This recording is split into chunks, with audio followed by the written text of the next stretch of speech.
One of the most complex aspects of the new teacher's pension plan relates to eligibility for retirement and the salary formula used to calculate benefits.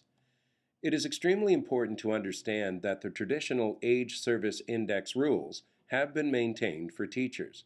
The ASI is simply a total of a teacher's age added to his or her years of service. A 45-year-old teacher with 20 years experience has an ASI of 65. This is used both to determine eligibility for retirement and in the calculation of pension benefit. For all teachers currently in the system, an ASI of 80 for retirement eligibility remains unchanged from the former teacher pension agreement.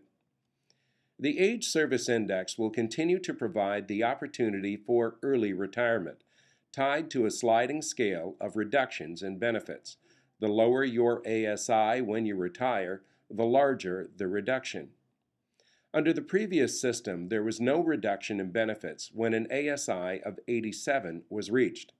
Under the new agreement, the ASI numbers used in calculations have increased by 4, or 2 years of full-time service. The calculation of benefits has become more complex. All service previous to July 1, 2014, shown here as A, will be calculated using the best consecutive 5-year average that was in effect in the previous plan. All future service, B, will be calculated using a career average of only the years taught under the new plan. The total benefit or annual pension will be A plus B. It is key to note that both A and B have full indexing, meaning they are adjusted for inflation before the formula is applied. Let's look at a couple of examples. For Rita, we see a comparison of the calculation of benefits under the government's proposed shared risk model, Appendix B, and the reformed plan. Under the reformed plan, there is a formula applied to 2 separate pieces of service. That under the old rules, using a 5-year average, and that under the reformed rules, using a career average.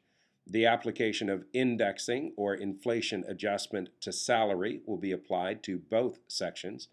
The reduction of 2.5% only on the post-reform portion of her service. And finally, the adding of the parts together to arrive at a total benefit. For Rachel, we make a similar comparison, except we see an example of a calculation for a mid-career teacher with a shorter career and with a larger number of years worked under the reformed plan. Other videos in this series include context discussions and agreement, contributions, and indexation. Teachers are also encouraged to attend NBTA pension seminars or to contact staff directly for individual advice at 452-1722.